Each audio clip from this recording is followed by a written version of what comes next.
The world of online dating can be both thrilling and treacherous. I had heard the stories, the warnings, but I never thought it would happen to me.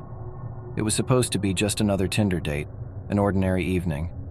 But that night, I encountered true terror. I matched with a guy named Mark. His profile was charming, and his pictures were attractive, so I agreed to meet him for a drink at a cozy bar in the heart of the city. As I walked through the dimly lit streets towards the bar, my excitement mingled with nervousness. The bar had an eerie ambiance that night, the flickering candlelight casting unsettling shadows on the walls. Mark was already there, waiting at the corner table. He looked just like his pictures, and his warm smile put me at ease. We began chatting, and for a while, it was a typical first date. As the night wore on, Mark's behavior grew increasingly peculiar. He became fixated on certain topics, like conspiracy theories and obscure historical events. His eyes darted around the bar as if he was expecting someone. I attributed it to nerves and tried to steer the conversation back to more neutral subjects. But then he abruptly suggested we leave the bar and head to a nearby park. The way he said it, his tone, and the look in his eyes sent a chill down my spine. I hesitated, but his insistence was unwavering. Against my better judgment, I agreed, thinking maybe the fresh air would improve the situation. The park was eerily empty, the only sound the faint rustle of leaves in the cool night breeze. Mark led me to a secluded spot beneath a gnarled tree, away from any possible witnesses. I grew increasingly uncomfortable, my instincts screaming at me to leave. I was about to make an excuse when he suddenly lunged at me. Fear flooded my veins as Mark's hands closed around my throat. He was no longer the charming guy from our Tinder conversation. His eyes burned with madness. I struggled to break free, gasping for breath, but his grip tightened. I felt my vision dimming. But then, a miracle happened. A passerby appeared out of nowhere and yelled at Mark to release me. Startled, he let go, and I collapsed to the ground, coughing and gasping for air. The Good Samaritan, a stranger, stayed with me until Mark retreated into the darkness. I was shaken to my core, but alive. The stranger called the police, and as I sat on the cold grass, I watched the officers apprehend Mark a short distance away. He struggled and shouted, but he was no match for the determined officers. Mark's unsettling behavior and his true intentions came to light during the investigation. He had a history of stalking and violence. It turned out that he had lured other women into similarly dangerous situations. I had narrowly escaped a horrifying ordeal. In the following weeks, I couldn't shake the feeling of being watched. The sense of vulnerability weighed heavily on me. I took steps to protect myself, including changing my routines and increasing my personal security. The terror of that Tinder date gone wrong haunted my nightmares, a reminder that danger can lurk in even the most ordinary of circumstances. It was a lesson learned the hard way, and it forever altered my perspective on the perils of online dating. I realized that the pursuit of love and connection, while a beautiful aspect of life, could also expose one to dark and unforeseen dangers. The world of online dating held both the promise of romance and the potential for peril, and my Tinder date gone wrong had shown me the darkest depths of that reality. The world of online dating can be a realm of mystery and intrigue, where possibilities stretch as far as the imagination allows. It's a place where connections can lead to romance or adventure, but sometimes they can also lead to true terror. I matched with a woman named Emma on Tinder. Her profile was intriguing, with photos of her hiking through misty forests and exploring ancient ruins. We began chatting, and it quickly became apparent that we shared a love for the paranormal.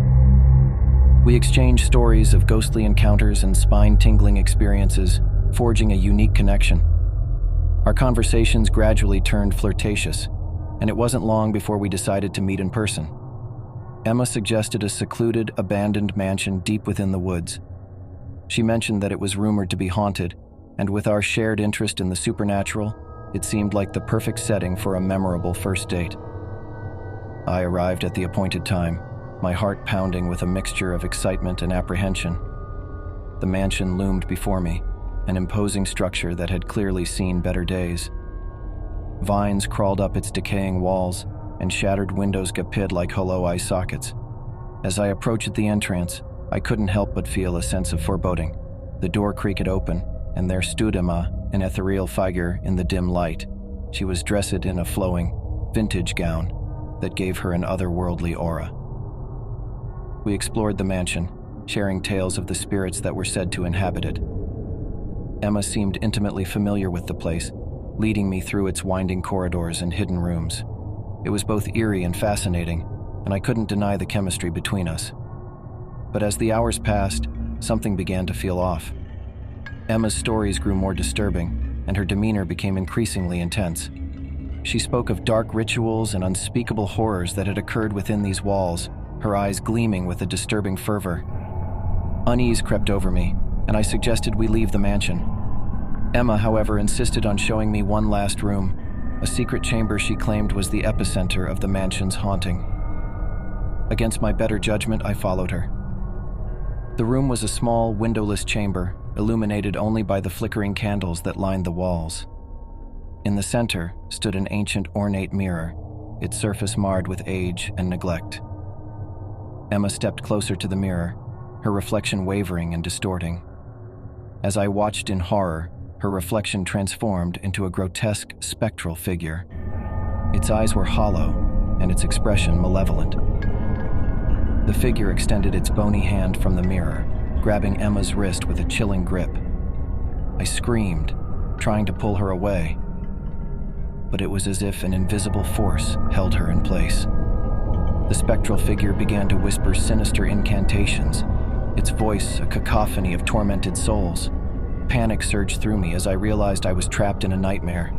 In a desperate bid to save Emma, I seized a candle from the wall and threw it at the mirror. The glass shattered with an ear-piercing shriek, and the spectral figure dissipated into a whirlwind of darkness. Emma was released, stumbling back from the mirror in shock. We fled the mansion, leaving behind the shattered mirror and the horrors it contained. As we reached the safety of the outsider world, Emma's demeanor returned to normal. She seemed bewildered by the experience, as if she had no memory of the sinister entity within the mirror. I never saw Emma again after that night, our connection having dissolved into the darkness of the mansion. The horrifying Tinder date had exposed me to a world of the supernatural that I could never have imagined, a realm where the boundary between reality and the paranormal was perilously thin. The encounter served as a chilling reminder that online connections, while often filled with promise, can also lead to the most unexpected and horrifying of experiences. In the world of online dating, true terror may lurk just beneath the surface, waiting to shatter the boundaries of what we believe to be possible. Online dating can be a journey into the unknown, where the promise of love or adventure lies just a click away. But sometimes that enticing world can take a sinister turn, as I discovered on a Tinder date that went horribly wrong. I matched with a woman named Sarah, whose profile exuded charm and mystery. Her photos revealed a captivating smile and an air of sophistication. We started chatting, and our conversations quickly delved into deep, philosophical territory. We both shared a love for the esoteric and the inexplicable, and it seemed we had found a unique connection. One evening, Sarah suggested a rendezvous at an enigmatic place, an old, disused mental asylum on the outskirts of town. She claimed it was a site of paranormal activity and was eager to explore it with me, given our shared interest in the supernatural. Against my better judgment, I agreed to the unconventional date.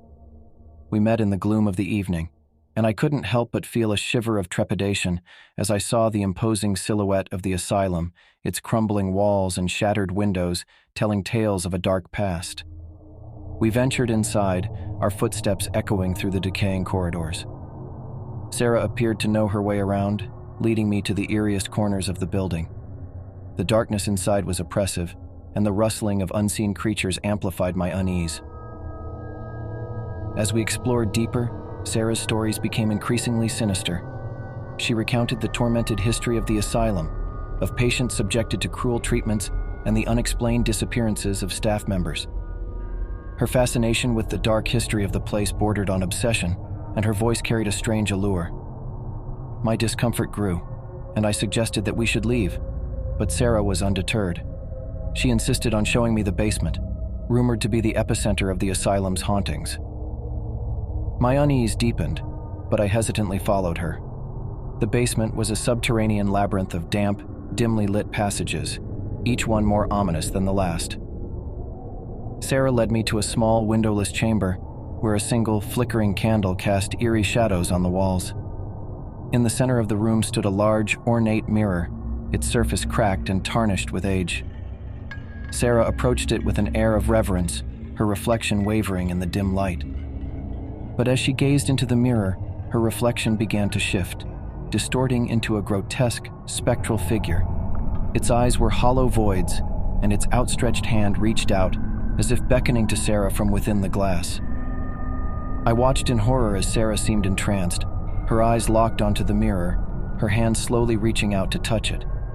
I called out to her, desperate to snap her out of this eerie trance, but my voice seemed muffled, as if the very air had grown heavy with dread. In an instant, the mirror shattered, with a deafening, spine-chilling scream, and the room was filled with darkness. I was knocked to the ground, and my heart raced as I realized that Sarah had disappeared into the abyss of the shattered mirror. Frantic and filled with fear, I staggered out of the asylum and into the cold night, leaving behind the forsaken place and the horrifying entity that lurked within. I never saw Sarah again. The experience left me haunted, a chilling reminder that the quest for connection in the world of online dating can sometimes lead us to the brink of the unknown. The darkness that enveloped that asylum and the enigmatic mirror that stole Sarah away were a stark testament to the unexpected horrors that can emerge from the darkest corners of the internet, where the line between reality